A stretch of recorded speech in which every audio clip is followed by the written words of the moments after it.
Olá, boa noite a todos e todas que já estão aqui ao vivo com a gente e também para aquelas e aqueles que vão assistir mais tarde. Sejam bem-vindas e bem-vindos ao Pílulas Teológicas. Hugo, boa noite. Olá, boa noite, Marcela. Boa noite a todos e todas que nos acompanham. Pessoal do Pílulas Teológicas, Não é Heresia. Pessoal do Cartas Proféticas, hoje estão por aqui também. Vamos falar um pouquinho mais sobre isso. Muito bem-vindos, muito bem-vindas. Muito legal. E para quem está chegando agora, que não conhece a gente, eu sou Marcela Larcon, do CEBI Maringá, e o Hugo Alan Matos, do CNLB de Santo André. E hoje temos um convidado ilustre, Dom Orvandil Moreira Barbosa. Dom Orvandil é uma figura de destaque na Igreja Católica Anglicana, conhecida por sua liderança espiritual, compromisso com a justiça social e visão pastoral inovadora.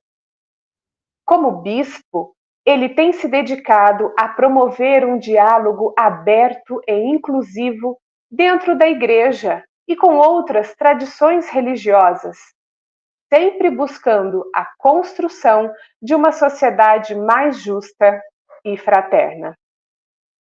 Sua formação acadêmica está centrada nos estudos da filosofia e teologia, sendo orientado, durante a sua trajetória acadêmica, por dois renomados intelectuais brasileiros, Urbano Ziles e Pedrinho Guareschi.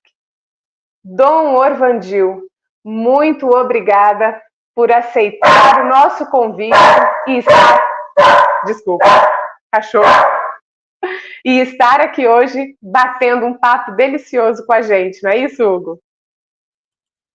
Com certeza, Dom Orvandil, muito bem-vindo essa noite. Muito obrigado pelo seu generoso aceite, como sempre. É uma honra tê-lo conosco aqui no Pílulas Teológicas. E o senhor pode aproveitar para saudar o pessoal que está nos assistindo. Nós temos hoje 3 canais. Eu não sei se o senhor conseguiu colocar o Cartas Proféticas. Se não colocou, depois a gente manda a gravação para o senhor colocar também. Mas temos o Não é Heresia e o Pílulas Teológicas que estão nos assistindo hoje. Pois é, saudações com muita gratidão a vocês e pela coragem em me convidar para esse encontro. Saudação, eu estava tentando, você sabe que eu estou com problema de visão, eu tentava ler o nome e enxergava aqui Marcele, mas é Marcela, né? Então, a minha saudação à professora Marcela, integrante do CEBI, lá de Maringá. Maringá dá uma impressão ruim, não dá? Tem marreco por lá, não tem? Tem lago com marreco, né? Mas saudações Tem. também a gente boa de Maringá, e os meus cumprimentos muito especiais ao professor doutor Hugo Alan Matos, e já conversamos uma vez no meu canal, esperamos conversar mais vezes, e tivemos um belíssimo encontro, e certamente nos encontraremos em outras oportunidades, espero que não demore muito. A gente tem que conversar. Na idade que eu estou, por favor, não me perguntem qual, não direi nem morto, mas na idade que eu estou, o que a gente pensa tem que fazer logo, né? Porque a gente não sabe o que vem depois, né? Aliás, a gente sabe, né? A gente não quer falar, mas a gente sabe o que vem depois, né? Na minha idade tem que ter cuidado, tem que ser rápido as coisas. Então, muito prazer, viu? Saúde o cachorrinho que está aí, que deu umas latidas também, né? Espero que ele participe mais vezes aqui no nosso encontro. Saudação aos nossos e às nossas espectadores e espectadoras que já começam a participar. Já vi que subiram alguns nomes aqui. Saudações a todos e a todas. Dá para chamar também de telespectadores, né? Vocês sabem que tem gente que nos assiste no televisor, né? Com o smartphone, as pessoas facilmente colocam o YouTube direto na televisão e nos assistem. Tem gente que assiste as reflexões do Evangelho que eu faço e série de programas que faço no canal, sentados à frente do televisor com a família. Os gaúchos tomam chimarrão. O pessoal daqui do Centro-Oeste, onde eu estou, em Goiânia, toma cerveja, né? Que tem muita cerveja, né? Porque com esse calorão, o pessoal toma cerveja. E lá em Belém, no Pará, na Amazônia, onde está a diocese da igreja, o pessoal toma açaí mesmo, né? Então, todo mundo aí, a saudação para todos e a todos, e com a minha gratidão por me convidarem para esse momento de encontro. Saudações e à disposição. Muito obrigado, Dom. Essa humildade do senhor é tocante, né? Não teria como não convidá-lo, né? Nós tentamos aqui no Pílula trazer as pessoas que são referências para nós, né? Nessa luta por um mundo mais justo, mais igualitário, mais solidário, né? E o senhor é uma influência muito boa para toda a nossa geração. Para mim, em particular, eu me recordo o senhor falando essa coisa da tecnologia agora, né? Tem gente que nos assiste por televisão e tal. E também o papo que nós tivemos anteriormente, o senhor me ensinando aqui que dá para colocar 2 dispositivos, né, ao mesmo tempo, qual o senhor está agora. Eu me recordo que um encontro, eu não sei se o senhor vai lembrar disso, provavelmente sim. Eu não lembro, eu que não lembro, né? Quando, mas o senhor com a câmerazinha gravando as exposições lá. Depois me corrija se eu tiver errado aqui, mas foi em Porto Alegre. Deve ter sido algum congresso de filosofia da libertação, alguma coisa do tipo, assim. E já faz um tempinho já. Então o senhor sempre foi uma referência para nós, hein? Saudando quem está por aqui, já se manifestou o Pauta Pastoral, muito bem-vindo. Pauta Pastoral, uma ótima noite. Também a Marina Andreu, ou Andréu, desculpa se a pronúncia estiver incorreta. Uma ótima Andreu, noite do para CEBI nós. Maringá aqui. Ah, que legal, Marina do CEBI Maringá, olha só. O pessoal do CEBI sempre está por aqui, viu, Dom Orvandil? Sempre. E não só de Maringá, né? A Marcela arrasta o CEBI todo para cá, graças a Deus. A irmã Elza Rodrigues, muito boa noite, de Lorena, aqui de São Paulo, pertinho de Aparecida ali, se eu não estiver enganado, né? Muito bem-vinda aí. Dom, você estava falando aí do calor, daí você sabe que aqui em São Bernardo, agora, neste momento, eu moro próximo à serra, né? A Serra de Santos aqui. Aqui tá 7 graus, né? 7 graus. Essa Meu coisa do Deus. clima tá. Pois é. Nós estamos passando muito frio por aqui, né? Nós gostamos de cerveja, mas nesses dias não tá dando, não, né? Sidney Não dá Solo, mesmo. muito boa noite. Marcos Salles, boa noite também, muito bem-vindo, de Minas Gerais, olha só. O Sidney que eu falei agora é de Diadema, São Paulo, aqui do lado, e o Marcos Salles, de Juiz de Fora, Minas Gerais. Muito bom, muito bem-vindo aí. Dom, vamos continuar o nosso papo aqui, vamos falar um pouquinho do senhor. Eu sei que o senhor não gosta muito disso, pelo que eu conheço, né? Mas para a gente que o tem como referência, é importante saber algumas coisas da vida do senhor, de onde veio a sua vocação, né? Essa insistência profética aí em nos ajudar a vislumbrar perspectivas cristãs aí, perspectivas do segmento do reino de Deus nesse momento tão difícil para nós, não só no Brasil, mas na humanidade, né? Então, eu sei que o senhor não gosta muito, mas é importante falar da sua vida, e a gente às vezes demora um pouquinho para conseguir achar esses dados, justamente porque o senhor não gosta de falar. Aqui nós queremos provocá-lo a falar de si, né? Esse é um pouco. E o senhor é o primeiro que a gente vai fazer essa experiência aqui no Pílulas Teológicas, porque as pessoas pediram, né? Falaram, poxa, tanta gente tão boa que vem falar de teologia, vem falar da vida cristã, mas a gente quer saber mais sobre elas, né? Então, nos permita entrar um pouquinho na sua intimidade, né?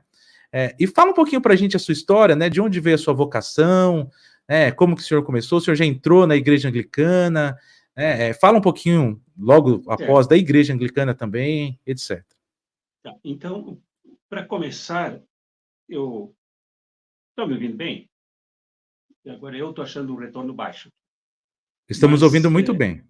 então, o importante é isso. Quero começar, então, corrigindo, acho que a indução foi feita por mim, de um erro sobre a informação aí, mas tudo bem, não há nenhum pecado nisso. Eu fui apresentado como bispo primaz da Igreja Católica Anglicana. Já que é para falar um pouco de mim, deixa eu falar sobre começar bem recentemente sobre esse ponto. Depois falarei, sim, sobre mim, sem problema algum. hoje eu comungo, participo com muito prazer e muita honra da Igreja Anglicana do Brasil. O que aconteceu? A Igreja Católica Anglicana é uma igreja que nasceu com um povão extremamente povão mesmo, feito de quilombolas, trabalhadores das águas, trabalhadores das selvas, trabalhadores das matas, trabalhadores urbanos, trabalhadores universitários. Enfim, é uma amálgama de diversa de pessoas que integram a igreja que começou como igreja católica anglicana. Eram multidões de pessoas, são, digamos assim, milhares de pessoas. Para dar uma ideia disso, numa das celebrações de que participei, lá no interior do Pará, as pessoas verem um pouquinho a gente, tivemos que colocar telões para as pessoas poderem verem a gente minimamente uns traços da gente, da mesa eucarística, etc. E tal. Tanta gente que é dessa diocese. Então, esse pessoal todo é originário da Igreja Católica Romana, que abandonou esse povo por não ter afeto, interesse, amor às pessoas quilombolas, às pessoas originárias, dos povos originários, às pessoas mais sofridas da Amazônia. Naquele período do Papa João Paulo II, em que se abandonou as pastorais sociais para se acentuar as atividades litúrgicas de altar. O altar foi o principal epicentro das ações litúrgicas pastorais daquele tempo. Então, esse povo todo que recebia atenção, que recebia os batizados, as catequeses, as crismas, tudo em seus locais, esse povo todo foi abandonado. Então, bateram as nossas portas e se juntou ali, como se diz lá no meu Rio Grande do Sul, se juntou a fome com a vontade de comer. Quer dizer, eu que gosto do povo, que amo o povo, com o próprio povo que bateu as nossas portas e não precisou da terceira batida que nós abrimos, escancaramos e nos entrosamos. Passado um tempo, a gente começou a sentir muita crise, esse problema que houve no Brasil, que digamos assim, se engolfou no golpe contra a presidenta Dilma, que não foi contra ela, foi contra o Brasil, foi contra as conquistas mínimas que conseguimos, que o povo brasileiro conseguiu, que o Brasil conseguiu, foi contra a justiça econômica, social, política, cultural, foi contra todo mundo. E as igrejas começaram a ser atingidas bem antes por isso, né? Com esse movimento. Eu até acho que o pessoal exagera um pouco em chamar muita coisa que houve de bolsonarismo. Acho que não é, acho que Bolsonaro não é tudo isso. Esse movimento é muito anterior e maior do que Bolsonaro. Bolsonaro se aproveitou disso, entrou nessa onda e acabaram dando o sobrenome dele como derivação para essa coisa que houve, essa avalanche de protofascismo que nos atingiu em cheio. Aí uma leva de bispos, de padres, de lideranças saíram, e eu sofri muito com isso, mas depois acabei dando graças a Deus que era melhor que saíssem mesmo, porque as suas condutas eram completamente policialescas, deduduragens, perseguições, dissensões, divisões, que dividir o que deveria ser indivisível, né? Dividir os iguais, chega a ser criminoso. Então, começou a acontecer isso, foi bom que eles saíram. E aí, então, eu recebi um convite muito generoso, e eu quero corrigir isso, porque, de repente, ele está nos assistindo aqui, eu quero ser justo com ele, do Frei, bispo, arcebispo da Igreja Anglicana do Brasil, que era bispo, arcebispo da Igreja Católica Anglicana Latino-Americana, que é a Igreja ICALA, e que depois também sofreu esse mesmo avalanche, né? Esse mesmo problema que nós sofremos, e aí acabamos juntando todos, fazendo uma comunhão na Igreja Anglicana do Brasil. Então, eu diria que eu nem sou arcebispo, eu sou bispo, né? O máximo que sou hoje é o presidente da Câmara Episcopal da Igreja Anglicana do Brasil. E eu acho que nem no meu blog eu não corrigi isso ainda. E como o Facebook me sacaneou, desculpe o termo, nada apropriado nesse ambiente aqui, mas o Facebook me puniu, não me deixa mais usar suas páginas, e eu não consegui corrigir no Facebook, mas corrigi no X, corrigi no Instagram, e ainda só não pude corrigir em casa, ainda que é no meu Facebook, no meu site, né, Cartas Proféticas, não corrigi ainda. Mas eu, então, não sou arcebispo, mas sou nem primaz, mas sou bispo-presidente da Câmara Episcopal por generosidade dos bispos da Igreja Anglicana do Brasil, por generosidade do meu querido irmão, companheiro, uma pessoa que eu admiro profundamente por sua cultura, por seu compromisso popular, por sua história de estudos aí pelo mundo e tal, que é o Frei Dom Eduardo Faria. Então, feita essa correção, eu fiz um desvio, agora respondendo um pouquinho quem eu sou. Eu tenho pensado nesta afirmação do ser quem eu sou. Quem eu sou. Então, eu só posso afirmar quem eu sou pelas minhas origens e pela caminhada que fiz até agora. O resto eu mesmo estou querendo descobrir quem eu sou. Eu sou originário de agricultores.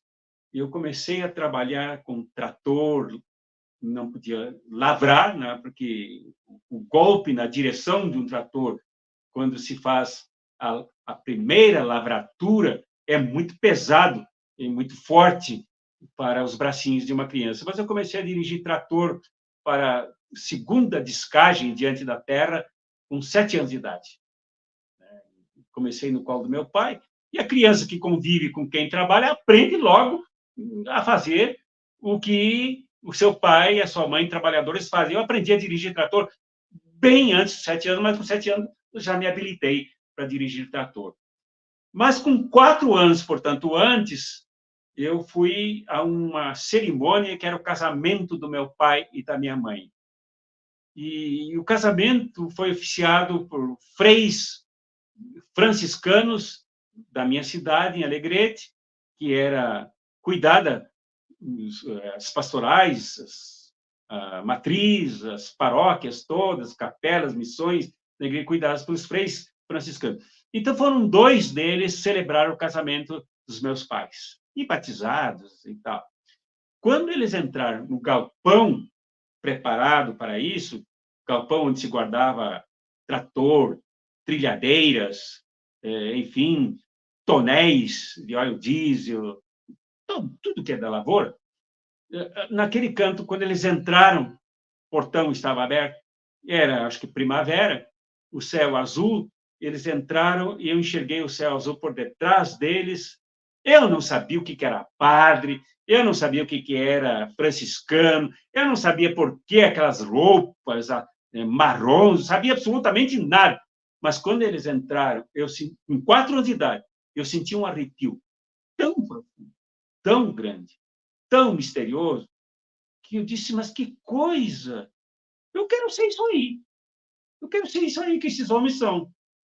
Eu acho que provavelmente eu devo até ter pensado. Eu quero ser isso aí que esses homens são. Né? Que esses homens são. E depois, mais tarde, fui descobrir que se tratava de sacerdote, que aquilo era uma missa, aquilo era um ritual, um sacramento do casamento do meu pai e da minha mãe, embora eu já fosse nascido, meus pais já conviviam há muito tempo, naqueles interiores, lá no Rio Grande do Sul, eles já conviviam, faltava, então, para eles o sacramento do casamento. Então, foi aí que começou tudo. Mais tarde, nós mudamos para a cidade, porque meu pai aspirava que nós estudássemos. Trabalhador é assim. Trabalhador amarga, sofrimento, salários, judiações, lavrando, discando, cortando arroz em plenas madrugadas, em plenos invernos, mas muita opressão mesmo.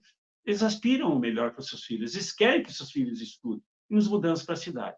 Quando chegamos na cidade, eu fui a uma missa na igreja matriz. Bom, aí eu já sabia um pouco o que era igreja, sabia um pouco o que era padre, sabia um pouco o que era missa. Eu queria uma missa. Quando entrei, eu cheguei alguns minutos antes, como nós aqui. Chegamos alguns minutos antes para começar a nossa live. Eu cheguei alguns minutos antes e tocava a Ave Maria de Schubert. Também não sabia o que era aquilo, mas aquilo me tocou tão profundamente. E eu vi a imagem de Maria no altar, de azul, o fundo do altar azul. Senti um arrepio muito mais potente do que aquele primeiro e disse: não, é verdade, eu tenho que ser padre. Eu tenho que ser padre.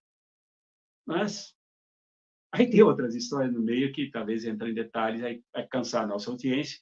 Daí, pulando longe, fomos estudar.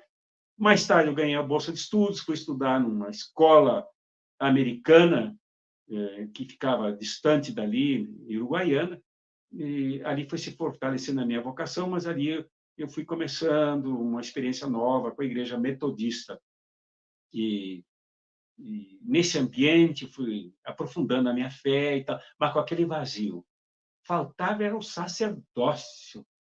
Não era pastorado que eu buscava, mas era o sacerdócio. E mais tarde, então, eu fui encontrar no anglicanismo esta realização católica, litúrgica. Afinal, acabei sendo anglo-católico, né? Litúrgica, com as vestes litúrgicas, o altar, né? Com a riqueza litúrgica, muito distante de um protestantismo assim meio tosco, né? Meio descuidado com essas coisas, e aderi profundamente ao sacerdócio e cheguei ao episcopado. Daí em diante fui empurrado, daí em diante eu quase que não raciocinei mais e tive a honra de fazer um seminário muito bom, muito sólido do ponto de vista do mergulho bíblico, teológico, pastoral, ciências humanas, quando tive a honra de ser aluno de um padre que acabou por influenciar profundamente a minha vida, é meu amigo, que é o Padre Pedrinho Guareschi, né? Eu espero até que, no momento desse, até nos assista. Acho que ele não teria paciência para isso. Essa hora, acho que até já está dormindo. O Padre Pedrinho dorme muito cedo e também acorda muito cedo. Então, ele foi meu professor. Ele começou a organizar a minha consciência social. Começou a mostrar o que ocorre com o capitalismo e tal. Começou a despertar em mim. Por incrível que pareça, viu? Que eu saiba, entre os alunos dele, eu fui o único que despenquei por esse caminho da revolução, da transformação mais profunda e tal. E por causa disso, depois, mais tarde, já no ministério, fui preso, fui condenado a 2 anos e meio pela Lei de Insegurança Nacional, na época chamada Lei de Segurança Nacional, passando por um julgamento no Tribunal Militar de Santa Maria, que foi uma vergonha, 13 horas ouvindo as maiores barbaridades que se podem dizer para um jovem e sobre a sua vida e tudo mais. Felizmente, tinha um advogado que, infelizmente já morreu, um grande homem, né, o Dr. Roberto Ramos de Aguiar, que foi reitor, inclusive, da Universidade Nacional de Brasília. O Dr. Roberto fez o contrário. Se eu era um demônio para acusação na justiça militar, para ele eu era um anjo. Então, ele estava dividido entre duas percepções. Um que precisava me defender, precisava me pintar das melhores formas, e a outra que precisava me prender, precisava me acusar. E por isso fui pintado como terrorista, como perigoso, como um homem que deveria ser trancafiado e retirado da vida social, né? Realmente eu sou muito perigoso, até nem sei por que eu estou aqui hoje. Pergunta. Pois é, Dom. Talvez seja um pouquinho do que o senhor vai falar agora, já a seguir, né? Nesse meio tempo, né, a luta contra a ditadura militar, né, que de fato o senhor se engajou, né? O senhor acabou aí, me parece, por ir descobrindo nesse período aí, e até mais recentemente, essa coisa das cartas, né? Porque eu encontro cartas muito antigas do senhor, publicadas pela internet por aí, e eu acho muito curioso o estilo que o senhor escreve. Uma vez, inclusive, eu não sei se o senhor recorda, numa delas o senhor colocou meu nome e eu falei, ué, mas eu não disse isso, eu mandei e-mail para o senhor. Falei, Dom Irvandil, o senhor falou... Aí que eu me toquei do estilo do senhor. Falei, olha só que legal, essa poesia, né? Uma outra vez eu encontrei uma carta do senhor dizendo que o senhor conheceu Camilo Torres. Eu falei, mas ele não pode ter conhecido Camilo Torres, não coincide as datas, né? Eu conheci Che Guevara.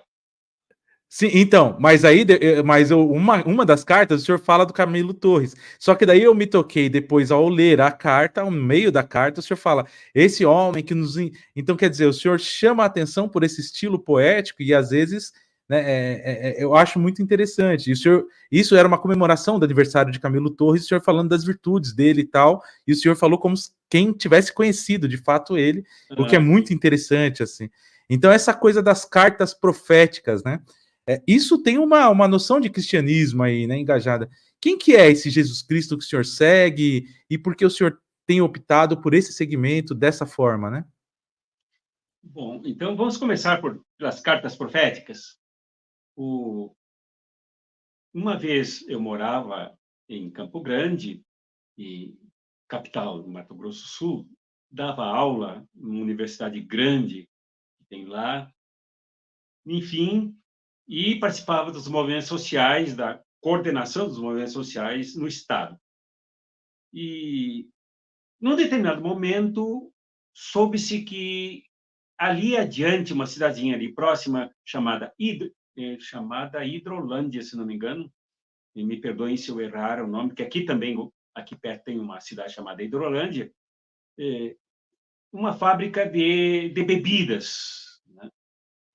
E nós soubemos que lá um indígena que trabalhava colocando canas numa máquina para que as canas fossem transformadas no líquido que faria a bebida, e ele se atrapalhou, houve algum problema na máquina e a máquina engoliu o indígena, triturou as pernas dele, os braços dele, de modo que ele acabou morrendo dentro da máquina.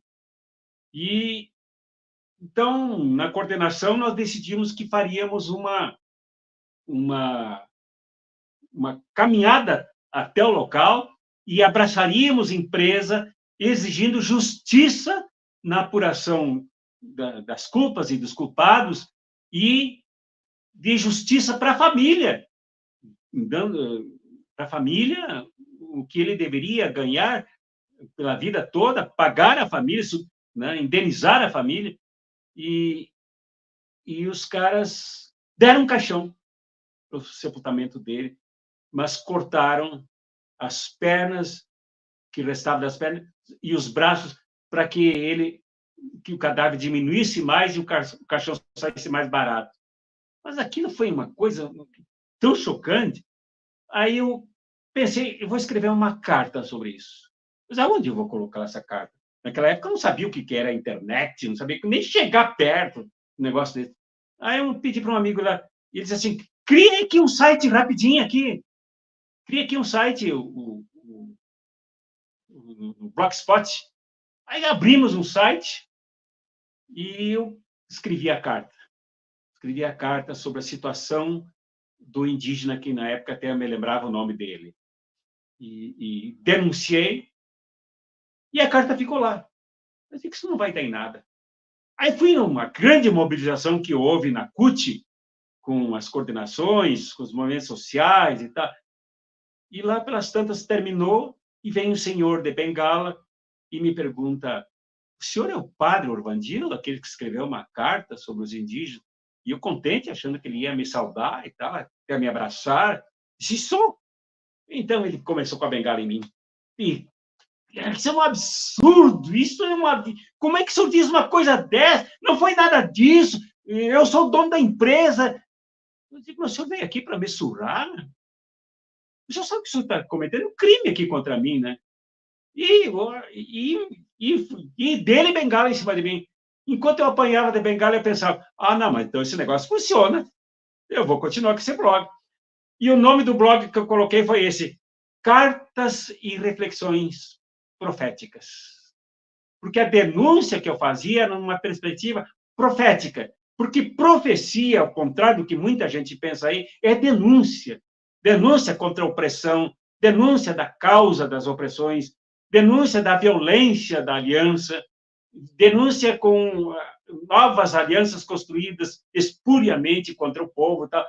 Digo, tá aí, ó, é uma denúncia que eu estou fazendo, então o nome desse blog será Cartas e Reflexões Proféticas. Pegou.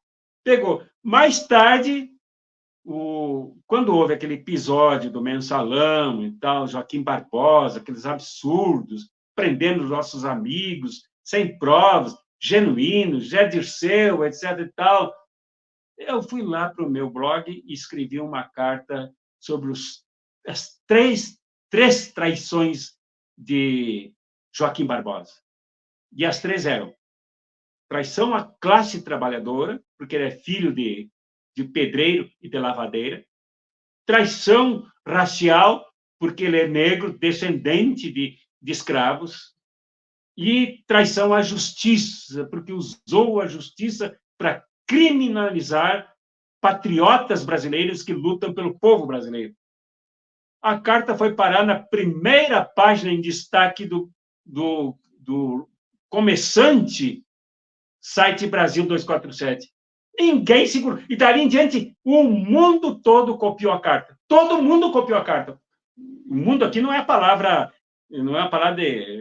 simbólica. De fato, na Inglaterra, na Itália, Estados Unidos, publicaram a carta. Eu digo, dá certo esse negócio. Essa é uma razão. E a outra razão, o nome profético, né? Outra razão é a palavra cartas, porque nós temos, o cristianismo é baseado, digamos assim, fundamentado na experiência da carta, nas cartas apostólicas, cartas de Paulo, cartas de Pedro, cartas de Tiago, e assim por diante. E também aquelas experiências do Fidel, né? Escrevia cartas para a mãe com uma tinta invisível na roupa que era mandada para a mãe lavar. Quando a mãe passava a roupa, conseguia ler as cartas que os guardas, os carcereiros não conseguiam ler. A mãe usava o mesmo processo, escrevia cartas para ele, ele arrumava uma maneira de aquecer a roupa na cela e ler as cartas da mãe e se informar o que ocorria no mundo. Então, a carta com seu caráter subversivo. E também um livrinho que me tocou muito. As cartas eram muito usadas por essas situações de perda de liberdade e tal, de luta. Frei Beto, a sua cartinha, seu livrinho, aquele Cartas do Cárcere, né? E até conversei com ele sobre isso, contei essa história que me tocou profundamente, que livrinho que eu li ainda quando era mimeografado. Lembra do mimeógrafo? Ah, não, vocês não lembram do mimeógrafo, mas o mimeógrafo a tinta. Eu li aquele livrinho em cartas que ele mandava da prisão, mandava do cárcere, mimeografadas, até que se transformaram no livro, acho que foi editado pela Vozes. Aliás, o Frei Beto, conversei com ele aqui no canal, nós passamos juntos por algum momento nas prisões e tal, perguntei para ele se ele me conhecia. Ah, sim, o senhor é contundente, né, nas suas cartas, né? Então, já me definiu, Frei Beto, né? Então, é isso, um pouco da história do Cartas Proféticas, que se assentam sobre a luta do nosso país, nosso povo, nossa classe trabalhadora, nossos heróis, as injustiças que são cometidas. Né? É aí que nasceu. Primeiro nasceu o blog. Depois, em cima do blog, eu fiz o site, que hoje está um pouquinho mais sofisticado. Está na hora de voltar a ser blog. E depois, então, do blog, nasceu o canal. Contratei uma empresa para organizar o site, transformar o blog em site, e ela sugeriu a criação do canal, que nasceu com esse nome também, Cartas Proféticas. Muito legal, Dom, muito legal. O senhor comentou aí a respeito do Che Guevara e falou do Fidel. O Fidel o senhor chegou a conhecer também ou não? E se não, comenta um pouquinho. Não. Infelizmente, Comenta não. como foi um pouquinho essa experiência com o Che. O Che se hospedou no seminário onde eu estudei e dormiu no meu quarto. Só que o Che era muito vivo, mas para lutar contra o imperialismo tinha que ser muito vivo mesmo. Ele dormiu no meu quarto e passávamos praticamente as 3, 4 noites que dormiu lá, conversando a noite toda. Mas ele conversando com um jovem lutador, ele nem disse que tinha se formado em medicina, nem disse que era ele o Che, nem disse que ele vinha de Cuba, que ele era argentino, não disse nada. Só conversamos. E lembro que ele me levou, e se afeiçoou a mim. Outros colegas lá se aproximaram, bateram um papinho com ele e tal. Mas nós nos afeiçoamos, fomos até a biblioteca, ele disse lá, tinha um monte de livro de teologia lá e tal, tinha os livros da Paz e Terra, revistas da Paz e Terra. Ele disse, olha, esses livros aqui vocês podem botar tudo fora, que não presta, que tudo é linguagem imperialista, né? Joguem fora. Agora, salvem esse Paz e Terra, salve esse aqui da revista Realidade, salve esse aqui. E foi dizendo que mas o resto põe tudo fora, tudo é porcaria, tudo é lixo para encher as cabeças de vocês. Né? Mas que coisa estranha isso. O sujeito entra num seminário e manda botar fora os livros do seminário. E foi, tá bom. Aí conversamos, ele não aceitou travesseiro, ele não aceitou cobertas, ele não aceitou lençóis, ele disse, não, eu vou dormir aqui sobre este colchão, porque o nosso povo não tem nem esse colchão para dormir, até o dia em que o galo que começou a cantar na América Latina se juntar com outros galos para fazerem a aurora da Revolução. Essa frase que ele me disse, que eu nunca mais esqueci.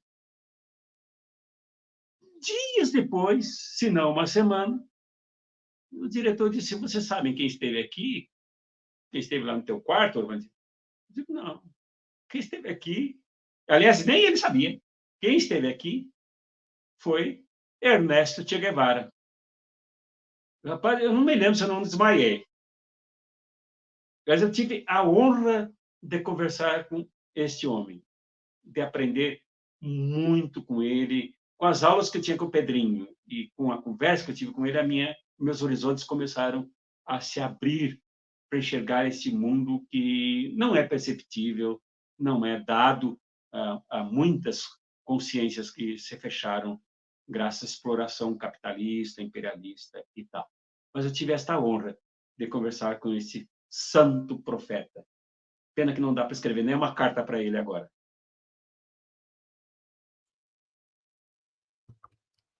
Que legal.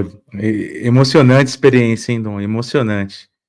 Agora, o senhor falando dessa experiência, e aliás, em tudo que o senhor fala, como disse aqui a Ingrid, uma boa noite, Ingrid, muito bem-vinda. O Gleivson também, uma ótima noite. Gleivson de Minas também, Belo Horizonte. Ingrid, depois coloca aí de onde você é, seja muito bem-vinda, minha irmã. Esteja à vontade por aqui. A Ingrid falou do Orvandil, sempre muito cirúrgico nas palavras. E além de cirúrgico, ainda acrescentaria aqui, muito político. Bom, um dom, né? Um dom entre nós aqui, né? Que é um sacerdote aqui, né? E não é qualquer sacerdote, né? Um cristão. E a gente pede para o senhor falar de cristianismo, o senhor fala de política, Dom. Que negócio é esse, né? Que cristianismo é esse Desculpe. aí? Vamos Né? falar sobre o cristianismo, então? Não, mas eu quero justamente que o senhor diga, né? Esse cristianismo do senhor aí é um cristianismo político? Não dá para separar isso, não? Olha, eu já tive um momento muito pregresso de uma espiritualidade, digamos assim, idealista. Uma espiritualidade. Quando eu fui para o seminário, a minha fama, má fama, era tão grande que os meus colegas, quando me receberam, disseram: Ah, nós ouvimos falar sobre ti. Nós sabemos que tu é tão espiritual, tão santo, que em vez de tu te ajoelhares diante de Jesus, é ele que se ajoelha diante de ti. Digo, credo, mas que coisa de louco isso. E rapidamente, em poucos meses de seminário, e nós vivíamos aí em 68, não é, uma conjuntura extremamente pesada, conflitiva. Ali só tinham três possibilidades. Uma, do sujeito viver nas espumas da alienação, e de igreja muita gente vivia, gente que ia para a luta e gente que ia para a luta e não voltava mais para casa, que morria. E eu entrei nesta brecha aí. Comecei a participar dos movimentos estudantis, e quando eu dava aula, eu comecei a dar aula muito cedo, eu dava aula numa escola da igreja, eu comecei já a mostrar quem era Jesus e tudo mais, até que, em poucos meses de aula, suspeito até que foi a direção da escola que chamou, alguém do DOPS me prenderam dentro da sala de aula. Passei a pior noite da minha vida quando me levaram da sala de aula. Bom, então, a partir daí, as próprias pessoas na minha comunidade em Alegrete, que me ajudaram a ir para o seminário e tal, disseram, mas isso já não é mais o mesmo. As coisas que tu fala já não tem mais aquele calor que tinha antes, isto é, não tinha aquela espiritualidade, não tinha aquele fervor que fazia tremer as pedras sem sentido nenhum, sem sentido nenhum. Mas havia, assim, um profetismo, uma consciência, uma proposta que ia se firmando, que começava a se firmar. E, a partir daí, professor Hugo e professora Marcela, eu nunca mais... E todos os outros que nos assistem aqui, outros e outras, eu não consigo mais separar. Não consigo mais separar fé de política. Não consigo mais. Acho até impossível. Se eu olhar para a direita, eu vejo que lá o pessoal também não separa. Pensa que separa, mas não consegue separar. A sua espiritualidade é de direita. É para afirmar capitalismo e, agora, pior que isso, o fascismo. Lá na direita, o pessoal fala em política o tempo inteiro, já quando começa a rezar. E quando diz amém, dá para confirmar aquilo que rezaram politicamente. Na esquerda, embora esta palavra seja bastante vazia hoje, mas aqui no campo da luta, no campo revolucionário, no campo em que se assume quem deveria lutar de fato, aqui há uma espiritualidade profunda, que é, como diz o meu primaz, Dom Eduardo Faria. Aqui já não há um cristianismo mais, porque o cristianismo feneceu. Não quero nem dizer que apodreceu, mas feneceu. O que há é um jesuanismo, seguidores de Jesus, discípulos e discípulas de Jesus, que ou abraçam a cruz da luta, ou é difícil afirmar a fé. Não há fé. Há uma espiritualidade. Mas essa espiritualidade, reitero, é uma espiritualidade designada, representável pela direita. Aí a gente até pergunta, mas esse pessoal é capaz de amar ao próximo? Não, não é. Não é. Eles pulam, eles rezam, e eles celebram, e eu não estou julgando, estou apenas lendo os fatos, mas eles não conseguem entender as complexidades do conflito de classes. Não conseguem entender. Eles acham que é da vontade de Deus, por exemplo, que eu me levante de manhã e que dê tudo certo na produção capitalista e à noite eu volte cansado, rebentado, mas feliz porque trabalhei ajudando o capitalismo. Eles não conseguem ver o que está por detrás aí. Então, não é separável. Fé e política é uma unidade indivisível na direita contra a classe trabalhadora. E aqui, nesse campo da classe trabalhadora, para os que creem dessa forma, para mudar esse sistema, para transformar esta realidade. Não sei se agora eu não fui um pouco mais forte. Ah, muito bom, Dom, muito bom. Eu acho que é isso, né? O senhor sabe que eu tenho feito alguns estudos aí, E eu acho que a raiz um pouco dessa separação, que para mim é absurda, né? Separar a política do cristianismo, para mim é um absurdo, isso não tem sentido de ser, né? Mas eu acho que a raiz aí está muito afirmada ali na filosofia grega, né? Antes de entrarmos no ar, nós fizemos algum comentário sobre isso, né? A filosofia grega, sim, ela separa corpo de alma, de espírito, né? Sim. Agora, no mundo semita, não tem isso. O mundo semita é uma Não. coisa só, né? Bazar é carne, né? A carne precisa viver, a carne precisa dar vida aqui, e a vida boa, né? Como Jesus bem trouxe, o reino de Deus começa aqui e se estende à eternidade, né? Então, essa coisa de separar vida espiritual da vida do mundo, né? É uma coisa absurda que talvez possa ter funcionado. Eu acho que nem isso, nem para os gregos deve ter funcionado, porque Sócrates, por exemplo, a esposa dele ficava indo atrás dele todo dia lá, né? Ó, precisa de comida em casa, ó, você fica aí filosofando na praça aí, ó, seus filhos aqui sem comer aqui, né? Nem para eles funcionou esse troço aí.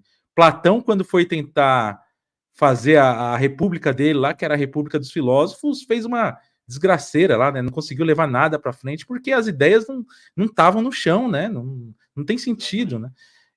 E aí o pessoal fica com esse jesuísmo. Gostei muito, viu, Dom? Jesuísmo aí de um Jesus que é um Jesus imperial, né? Do imperialismo, um Jesus do Império Romano para frente ali, né? Bom, mas vamos lá. A Marcela quer ler as participações, Marcela, é isso? Isso, vamos lá. Hugo, coloca aí na tela para gente. Vamos. Algumas perguntas aqui, tá, Dom? Algumas participações para o senhor Isso. comentar aqui. Vamos lá. A Marina colocou aqui uma pergunta que não só para ela, mas para todos nós, né? Essas cartas, Dom, já foram publicadas graficamente? Eu tenho, acho que 60 delas em livro. Pena que eu não sabia que vocês iam me procurar e me perguntar isso, e não trouxe o livro aqui, mas eu tenho, inclusive, alguns volumes aqui em casa, que produziram graças a um amigo que editaram, transformaram num livro. Então, ele pegou o título de uma das cartas, Começo de um Novo Mundo, Começo ou Fim de um Novo Mundo. Botou esse o título do livro, que era o título de uma carta, né? E tem 60 cartas, mas tem milhares de outras que não foram publicadas, né? Que estão no site. No site Cartas Proféticas, cartasproféticas.org. Então tá. Para a gente ter acesso, se o Hugo conseguir colocar aí para a gente, né, Hugo? Então, quem quiser acessar, né, Dom? cartasproféticas.org. Isso. Legal. Tem mais alguma aí, Hugo?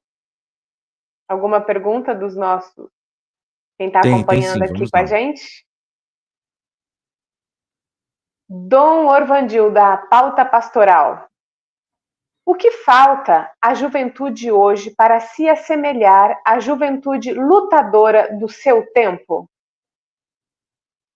Pois é, no meu tempo, a juventude era aguerrida. Olha, a nossa juventude hoje me parece muito, usarei um termo simbólico aqui para descrever o que interpreta a juventude, muito narcotizada.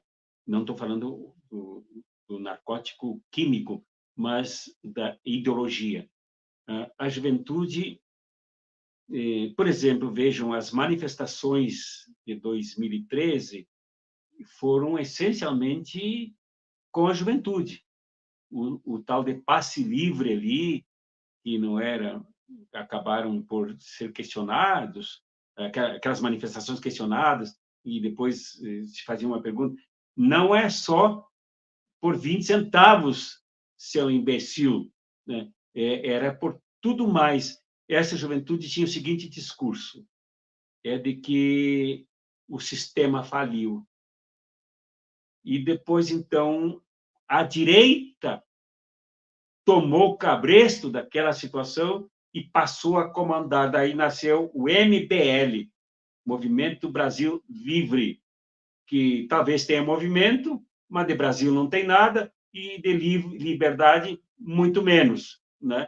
Esse movimento de direita que acabou elegendo algumas figuras aí para a Câmara de Vereadores de São Paulo e para a Câmara Federal. mas esse movimento nasceu dali, de uma juventude que achava que aquele negócio de construir estádios de futebol para a Copa do Mundo e tal era coisa do sistema, enquanto havia uma falência da saúde pública, uma falência na educação pública, uma falência na segurança. Tudo isso é verdade. Agora, o que a juventude não conseguiu e não consegue enxergar é que a falência se dá graças ao sistema, e que ela confundiu o sistema com outro problema que embretou a esquerda brasileira, me parece, que é o problema do Estado, que muitos da esquerda pensam que, por exemplo, o presidente Lula chegou ao poder, que alguns governos estaduais, acho que não tem mais nenhum agora, chegaram ao poder no Estado. Ninguém chegou ao poder no Brasil. O poder sempre esteve com, primeiro, o sistema escravocrata, esteve com os senhores, primeiro os senhores escravos de terras, depois os senhores do café com leite, né? E depois os senhores donos das indústrias, e principalmente os senhores donos do sistema financeiro. São eles que mandam. É só ver aí, e é bem fácil ver isso aqui na internet, ver quanto o Estado brasileiro paga em trilhões para o sistema financeiro. O sistema é simples. Para os programas sociais e para os financiamentos do governo, este precisa pedir empréstimo. E pede para quem? Para o sistema financeiro. O sistema financeiro busca ganhar e muito em cima do que o governo precisa de dinheiro. E aí passa a controlar o governo. Então, o que acontece? O sistema cujo discurso contra o sistema passou a seduzir a juventude é esse que foi aderido por Bolsonaro, antes pelo golpe, por Michel Temer, pela derrubada da presidenta Dilma, pelo Mensalão, que acabou por reforçar o sistema contra o mínimo que nós conquistávamos antes, como, por exemplo, a eleição de Lula, depois Dilma, agora de Lula de novo. Mas o grande problema, e eu aqui falarei com respeito, porque aqui nós podemos ter a nossa conversa, ou podemos ter a nossa audiência, pessoas que até acham que está tudo certo. Eu, por exemplo, acho que não está. O nosso povo, onde está a nossa juventude, a nossa classe trabalhadora, e nós temos um grande contingente dessa classe trabalhadora que é jovem. Basta a gente ir nos caixas dos supermercados, basta a gente ir nos caixas dos bancos, basta a gente ir em qualquer lugar, inclusive na construção civil, que a gente topa com a juventude trabalhando muito cedo, muito cedo. E agora, nesses aplicativos, a juventude que está lá em cima, se arrebentando em cima de moto, em cima de bicicleta, em cima de transportes absolutamente precários, é a juventude que está lá, esmagada pelo sistema. Agora, o problema é que o sistema se fortaleceu, o sistema capitalista, o sistema burguês, o sistema neoliberal, o sistema imperialista. Se fortaleceu esse sistema, porque a esquerda ganhou um naco significativo, chegando ao governo central, mas não chegou no Congresso, não chegou no Judiciário, não chegou nem no Banco Central, não chegou no Tesouro Nacional, chegou em lugar nenhum, a não ser um naquinho ali do governo. Mas aí precisava mais. Tem que conquistar mais, mas tem que ir para a rua, tem que mobilizar o povo, tem que chamar o povo. E a pessoa mais credenciada para fazer isso é quem foi eleito para o povo. Por exemplo, o presidente Lula, que fica... E aqui eu vou fazer uma crítica, não à pessoa, de quem eu gosto muito, mas a forma de fazer política do presidente Lula, que é da negociação. Qual é a forma política do presidente Lula que não é nada profética, que não é nada avançada? É a política do da raposa, desculpem aqui, não quero aqui ferir sensibilidade sensibilidade ambiental, sensibilidade para com os animais, que eu também tenho, mas só para pegar aqui a metáfora, né? É preciso dizer que o presidente Lula faz, com todo o seu staff, a política do diálogo entre a raposa e o galo, para comer as galinhas, de preferência tirá-las do puleiro enquanto elas dormem, comê-las meio tontas ainda. Essa política de negociar com o inimigo, né? Então, veja agora, por exemplo, essa aliança global de combate à fome, a fome e a pobreza. Com quem é essa aliança global, meu senhor? Exatamente com quem promove a fome e a pobreza, com quem destrói o planeta. Chegaremos a algum lugar? Segundo Leonardo Boff, num artigo que ele escreveu e postou no seu blog, e que o blog, o site O Mundo é Redondo e também o site Brasil 247 reproduziram, repostaram, ele diz claramente, exatamente isso que eu estou falando agora. Eu falei antes do que ele, depois ele escreveu lá, ele escreveu que a negociação se dará exatamente com os que já geram a fome e a pobreza. E eu diria mais, a fome, a pobreza, a miséria, a devastação ambiental, a destruição do ambiental. Esse mesmo pessoal que já tem naves espaciais viajando para outros planetas para ver como se mandar daqui e dando um bolo em todos nós diante de um planeta completamente esgotado. Essa é a situação da nossa juventude, né? O que é uma pena, né? Porque é uma juventude inteligente. Veja só, bota essa juventude na universidade para ver o que ela faz. Ela chega à ciência, ela chega a grandes produções acadêmicas, científicas e tal, mas está aí, completamente explorada e massacrada, porque está faltando de nossa parte a capacidade de mobilização.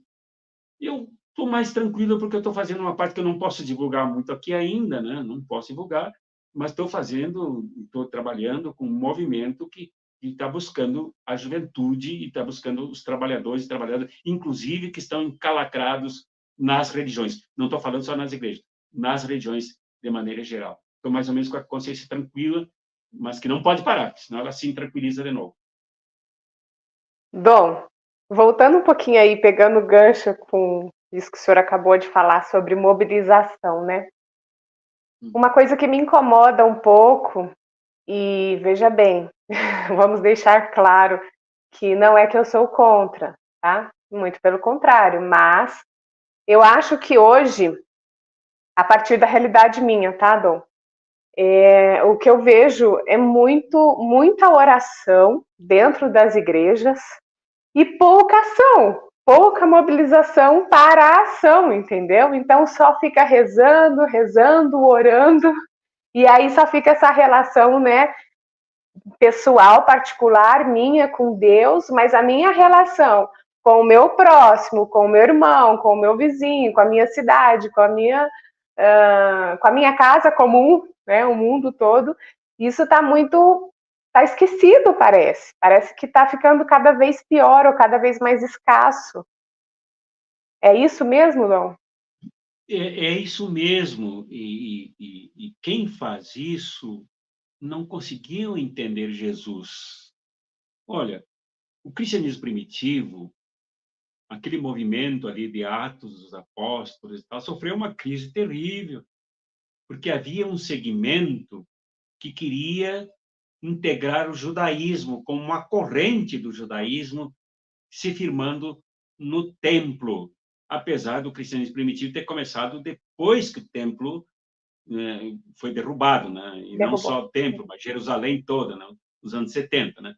Mas havia uma tendência de se aproveitar das sinagogas, etc., o que restava de extensão da ideia do projeto do templo. E havia movimento que me parece que, em dado momento, saiu vitorioso, que privilegiava as ruas, que privilegiava os locais não tidos como sagrados, mas exatamente os locais onde havia menos de sagrado, mas onde lá estavam as pessoas, estava o povo, estava a classe trabalhadora. Se não, vejamos, as catacumbas. Era um lugar assim que o pessoal tinha, os soldados romanos tinham medo, porque tinham medo dele fantasma, tinham medo dos mortos. Lá entraram os cristãos para celebrar, para se reunir, para repartir o pão, para comer de verdade. Aquele negócio da Santa Eucaristia também era comida mesmo, comer e beber, porque as pessoas precisavam se alimentar. As cadeias, né? Onde é que Paulo morreu? Morreu preso. Onde é que Pedro morreu? Morreu preso. Né? Então, lugares que não eram o templo. Agora, voltando a Jesus, quais eram os lugares de Jesus? Quando que Jesus fez grandes orações em público? Pelo contrário, ele condenava os fariseus, que oravam nas praças, na esquina das praças, mandavam tocar umas cornetas para chamar o pessoal, para mostrar o quanto eles rezavam, quanto eles oravam em praça pública, para mostrar como é que devia ser. Jesus não fazia isso. Há poucas menções de Jesus em momento de espiritualidade. Quando há esse momento, é para dizer que ele se retirou. Foi lá para o monte. Ele foi lá para o jardim do Getsêmani. Ele foi lá para o deserto. Ele foi lá para... Ele não fez exibicionismos, stripteases espirituais. Ele agiu o tempo inteiro. Pois não é que, quando ele foi ao templo, foi para meter o chicote nos comerciantes que usaram a casa do pai, como ele disse, como local de comércio, e o comércio ali, de acordo com as informações das pesquisas, era coisa muito feia, era ligada à opressão, ao cofre do tesouro, ao alarido na compra e troca de animais para o sacrifício. Era uma bandidagem só. Jesus entrou lá para baixar o chicote exatamente na exploração. Então, nós estamos seguindo muita gente que faz, que gosta de templo, gosta das digamos assim, das demonstrações simbólicas de espiritualidade, e nada de praxis, nada de luta, nada de relação com exatamente ali com o que há de mais cruel que ocorre contra o povo, contra o próximo, contra o país incendiado, contra o país devassado pela exploração, a matança nos campos. O número que existe aí o nosso amigo, meu amigo pessoal, João Pedro Stedler, tem uma relação enorme de assassinatos no campo, exatamente por parte de gente que vai à missa, gente que vai aos cultos. Aquele homem que matou Chico Mendes, virou pastor, né? Candidato a vereador pelo PL, partido do Bolsonaro, né? Partido Liberal. Virou pastor, o assassino né? Então, separa a espiritualidade do seu comportamento, das suas implicações sociais, seus crimes contra o próximo. Então, é uma coisa impressionante isso, né? Então, por isso que o cristianismo faliu. E falta uma perspectiva jesuânica, comprometida com Jesus palestino. Olha, Jesus era palestino. Ele era um beduíno, ele era um semita, mas era palestino.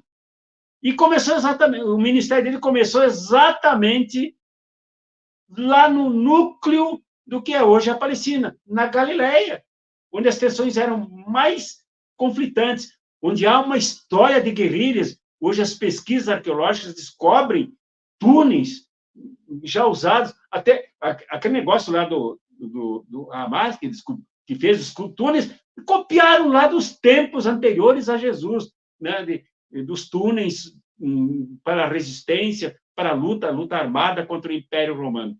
Né? Fora alguns discípulos que ele tinha, né? Por exemplo, Pedro, né, que era o Zelote, né, que era de um grupo guerrilheiro que lutava contra o Império Romano para preservar o núcleo da aliança, que era devassada pelos novos contratos lá construídos pelo judaísmo no templo e tudo mais, e sem falar no Judas também, Iscariotes, né?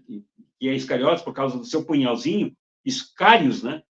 E não era sobrenome, era uma atribuição, né, dada a ele, porque ele usava um punhalzinho, e quando passava por próximo um soldado romano, dava uma estocadazinha, o soldado caía. A ponta do punhal era envenenada, né? Dava uma estocada e o soldado caía morto, envenenado, né? Era discípulo dele, né?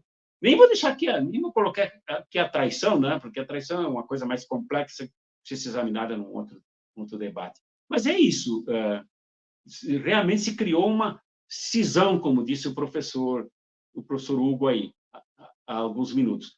Há uma cisão enorme entre espiritualidade e prática. Olha, quando eu era seminarista, eu estive num congresso nacional de estudantes de teologia, de teólogos, estive em Vitória. E a ditadura nos perseguiu, foi difícil chegar ao local onde realizaríamos os eventos do congresso. Nem sei se existe ainda essa entidade que reúne estudantes de teologia, e acabei me hospedando num hotelzinho, e no meu quarto ficaram 2 rapazes, desses bem engajados, e lá pelas tantas madrugadas, e a gente ouvia barulhos no quarto, eram eles se atirando de joelhos. Um dia, lá numa sessão, eu disse à parte para eles, olha, meus irmãos, nós estamos no mesmo quarto e tal, e vocês têm umas demonstrações que me chamam a atenção, eu gostaria de compreender. Eles me explicaram que aquilo era a oração deles como militantes sandinistas. Eles lutavam na guerrilha sandinista na Nicarágua, eles eram seminaristas extremamente brilhantes, exegetas, eram brilhantes mesmo, dizendo que lutavam na guerrilha, e a frase era essa: nós lutamos, mas não sabemos quando morreremos. Sabemos que morreremos na luta, mas não sabemos quando isto acontecerá. Estão sempre na tensão frente à morte, na luta com o inimigo, o imperialismo que, afinal, destruiu os nossos povos. Então, é outra espiritualidade. E essa espiritualidade da luta é uma espiritualidade que emociona a gente. Pessoal, quando eu celebro a Santa Eucaristia e eu pego o pão e o vinho nas mãos, não há uma vez em que eu não me emocione com aquilo, porque me retrata, me leva lá para aquele ambiente em que Jesus disse, olha, apesar do traidor que coloca a mão no prato comigo, isto é meu corpo, isto é meu sangue. Me lembra sempre daquilo. É o Cristo presente, de fato. E parece que isso desapareceu para a maioria das pessoas. É verdade, Dom. Que bonito isso. O senhor acabou de nos falar e nos inspira, né? Porque às vezes a gente fica um pouco desanimada, né? E a gente acredita que a gente vê e que Deus se manifesta exatamente no meu próximo, né? Na minha ação, no meu no contato, no convívio com o outro, né? É aí que Deus, não só na oração. Mas, enfim, tem aqui um comentário da Marina que foi muito legal, viu, Dom? Coloca aí pra gente, Hugo. Ela, olha, gostei do termo jesuazismo. Jesusanismo, né? Traz a ideia da versão mais humana de Jesus Cristo. Não sei se foi essa a intenção, mas gostei. Até porque a palavra cristianismo, infelizmente, está sendo desvirtuada. Exatamente. Obrigado. E o Hugo então vai postar, colocar aí pra gente, né, Hugo? Você conseguiu do livro, do site? Coloca aí, fala aí pra gente, Sim. Hugo. Sim, vamos lá. Então, o site do Dom é cartasproféticas.org, está aí para vocês. Aliás, não é por acaso que eu puxei aqui a logo Não é Heresia. Depois me lembra, por favor, Marcela, que nós temos um recado importante para dar. Então, cartasproféticas.org. Você também pode ler diversos artigos do Dom no Brasil 247. Tá bom? No Brasil Tem 247 mais de você 300 acessa artigos vários lá. artigos. Sim, exatamente. E o livro do Dom é esse daqui, ó. Eu consegui achar um no estante virtual, porque ele é esgotado, obviamente. Não tem mais para vender de novo. A gente pode até, né, Dom, dependendo aí, a gente pode pedir para que ele faça um segundo volume, né, com novas cartas, quem sabe? Eu Vamos tenho alguns tentar. volumes aqui ainda. Tem ainda aí? Ó, que legal. Tem, Eu vou claro que mostrar, tem. eu vou mostrar a capa verde. Vou tentar mostrar a capa verde dele aqui. Deixa eu ver. Porque às vezes dá problema esse StreamYard aqui quando a gente vai compartilhar a tela. Sim. Eu não, eu não sei se vocês estão vendo e me ouvindo, mas é esse, ó. É o fim ou o começo de um novo mundo. Tem ele na estante virtual, mas o Dom já falou que tem também. Então você manda mensagem para o Dom. Dom, como que a gente encontra o senhor? Mensagem, como é mais fácil entrar em contato consigo? Pode entrar em contato comigo pelo e-mail domorvandil@gmail.com. Dom com M de Maria. Orvandil. Bom, é como está aqui, ó. Dom Orvandil. Ah, está aqui o e-mail. Pode Isso comentar aí. por aqui, aí manda o endereço, tal. Facinho, ó. Então, domorvandil@gmail.com. Também chamar o Dom para fazer outras lives, ele sempre é muito solícito, né? Então, você que tem um canal, tem alguma mídia aí que você possa divulgar o trabalho do Dom, também está por aí. Então, E inclusive, nós temos algumas outro. pessoas que estão aí, eu gostaria até de convidar também para participar do meu canal. Isso, participem também. Aliás, depois a gente vai estreitar os laços, Dom. O Carlos, do canal Não é Heresia, ele está fazendo bastantes parcerias. O senhor já está convidado a participar também de alguma live nos outros programas do canal. Com certeza será convidado formalmente aí. Já estou adiantando. Né? E nós estamos tentando formar de fato aí um bloco cristão aí, e não só cristão, mas também de outras denominações religiosas, para a gente poder elevar justamente essa questão da praxis, né, a partir das nossas comunidades de fé, que a gente possa cada vez mais nos formar também, é claro, isso é importante, nos formar teologicamente, biblicamente, e não só os cristãos, repito, né, mas e principalmente a praxis, né, nos unir para a praxis, promover mais atos, ações em coletivos, porque está faltando, né, minha gente? Vamos Nos mobilizar, né, Hugo? e testemunhar o nosso cristianismo, né? Exatamente. E o recado, Aliás, posso dar o recado já, Marcelo? Por favor, Dom, pode falar. antes do recado, que é importante, portanto, o importante fica para depois, né? Para fechar com ele. Deixa eu falar que eu, pela primeira vez, falarei isso, nem no meu canal não falei ainda. Eu tenho um livro que está no prelo.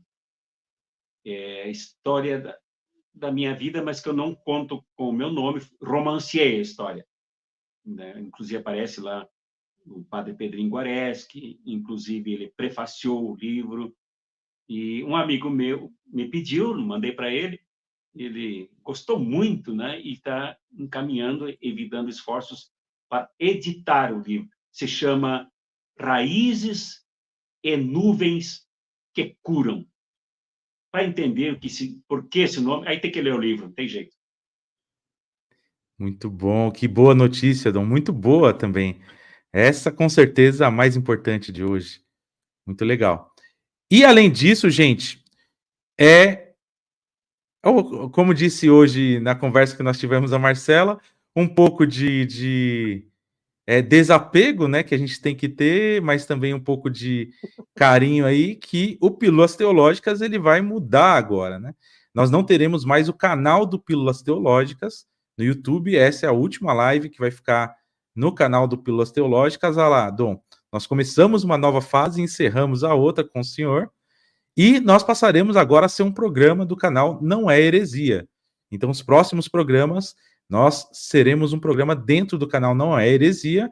O Spotify continua, todos os programas continuarão sendo postados no Spotify para aqueles que preferem assistir ou ouvir pela mídia do Spotify, em movimento, etc.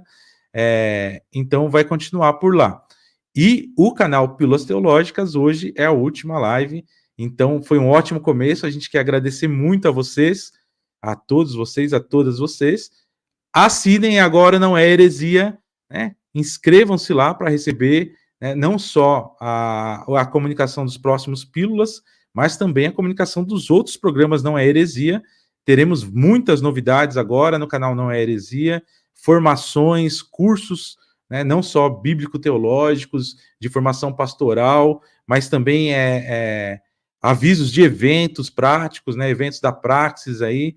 Então estejam ligados aí, no canal Não é Heresia, e também nas cartas proféticas do Dom Orvandil, né, que já há muito tempo tem promovido sempre esses movimentos, tem sempre trazido aí para nós uma formação também bíblico-teológica, também catequética, por que não, né, de formação básica aí, né, mas isso tudo orientado para a praxis cristã e para a praxis política em geral, né? Isso. Que E legal, olha lá. também, Por favor, pode falar, Marcela. lembrando, né, Hugo, que nós não estamos encerrando com o nosso trabalho. Não, o trabalho vai continuar, viu, gente? Mas nós só vamos mudar o endereço. Estamos mudando de casa, não é isso, Hugo? Mas para que Exatamente isso. mudando de casa para que talvez alcance mais pessoas, a gente consiga, né, esses bate-papos tão gostosos, alcance mais pessoas, chegue à casa de mais pessoas. Exato. E nos juntando aí, né? Sempre desde o começo do programa, a nossa intenção sempre foi essa, de falar, de trazer pessoas que falem para que a gente junte mais gente, para que a gente possa agir em conjunto, né? Em comum unidade, né? Comunidade, que eu acho que o cristianismo sem comunidade não é cristianismo, né? Não é nada, né? Então não existe Exatamente. cristianismo isolado aí. Cristianismo apolítico, cristianismo isolado não existe, né? Dom, então chegamos ao final do programa, infelizmente. Quero agradecer muito mais uma vez sua participação. Vou deixar para. Já me despeço de todo mundo que está por aqui. Vou deixar para a Marcela se despedir também e passar a palavra para que o senhor se despeça também. Isso. Dom, muito obrigada. Claro que não vai se esgotar, né? Tenho certeza que o senhor não falou tudo, né? Não sabemos ainda tudo.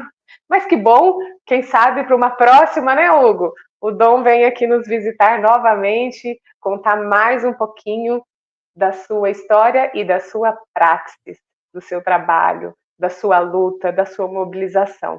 Então, nós agradecemos muito de coração o seu aceite, a sua disponibilidade, a sua gentileza, né? É uma delícia e muito importante te ouvir. E a casa está sempre aberta. Já passa, Hugo, peraí. E aí, Dom, fica à vontade para fazer as suas considerações finais e encerrar o programa aqui com a gente. Só antes disso, Dom, só um pouquinho. Deixa eu só agradecer o pessoal que está me cobrando lá pelo Instagram. Né? A gente está transmitindo pelo Instagram hoje, aliás, meu Instagram pessoal em teste, né? Porque nós estamos transmitindo em 3 mídias juntamente aqui, simultaneamente, né? Então, obrigado, pessoal do Instagram. A Irene está por lá, grande Irene. A Julima, o Leque, o Hugo Brandão, grande camarada de Alagoas, do IFAL de Alagoas, muito bem-vindo por aqui. A Gisele Nor, grande filósofa brasileira da libertação aí, junto com a gente também. E diversos outros, Luiz Alberto Silva, Janaína Grazielli.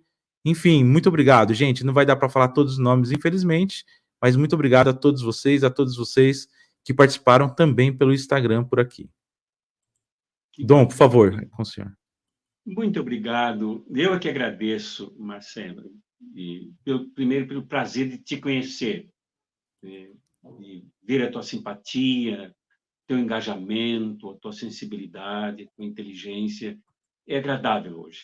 Nós estamos vendo as mulheres cada vez mais expressivas, cada vez mais afirmativas, cada vez mais livres e lutando para que elas não sejam engolidas pelo capitalismo, né? Comecei a assistir hoje o jogo de dois times grandes no Brasil com jogadoras brasileiras e pensei, puxa vida, toda a toada é a mesma que fazem com o comércio do futebol masculino. Eis as mulheres sendo engolidas pelo capitalismo, né? Não tem jeito, é difícil. Então, mas é um prazer, viu, Marcelo, te conhecer. E o professor Hugo eu já conhecia de um encontro que tivemos com ele, acho que um ou dois, um no canal Cartas Proféticas, mas antes começamos a nos conhecer graças à generosidade dele que se manifestou para me saudar lá no Facebook, que me cerceou, né? O Facebook me fechou as portas, mas por lá nós começamos a nos conhecer até chegarmos a um encontro que tivemos com ele. Para mim foi muito elucidativo, muito elucidativo. O professor Alain mencionou um artigo, se não me engano, produzido por um professor de Harvard sobre o uso da religião pelo neoliberalismo. Depois, gostaria, se você lembrar desse artigo, onde ele está, e eu gostaria que me mandasse o endereço desse artigo, que eu gostaria de publicá-lo, porque precisamos descobrir, de desvendar o que está por detrás de todo esse uso religioso. Então, muito obrigado a vocês por me convidarem, por a gente passar rapidamente. Quando entrei, pensei em dizer para vocês, olha, acho que dá para conversar uns 10 ou 15 minutos, se for mais de hora aqui. 10 de hora que estivemos juntos aqui e, evidentemente, dá para falar muito mais coisa. Muito obrigado. Prazer mesmo conviver com vocês. E está na hora, então, de nós fazermos um encontro no nosso canal. Para a semana que vem, já tem um convidado do povo que falará sobre o grito dos excluídos. Mas na outra semana, na terça-feira, se vocês tiverem condições, nós podíamos fazer um encontro aqui para conversar sobre fé e luta no meu canal. E eu fico esperando, então, que vocês me enviem, não sei como é que podem fazer isso, enviar o vídeo, que eu acho que eu não consegui postar. Como eu não entendi por que entrava ali o StreamYard aqui, por que ele entrava lá pelos fundos e tal, talvez vocês quisessem me dizer que era para eu adicionar ali, clicar ali e adicionar no meu canal, mas não consegui. Então, muito obrigado, pessoal. Inteiramente à disposição. O meu canal está à disposição de vocês, para o que vocês precisarem. Tá?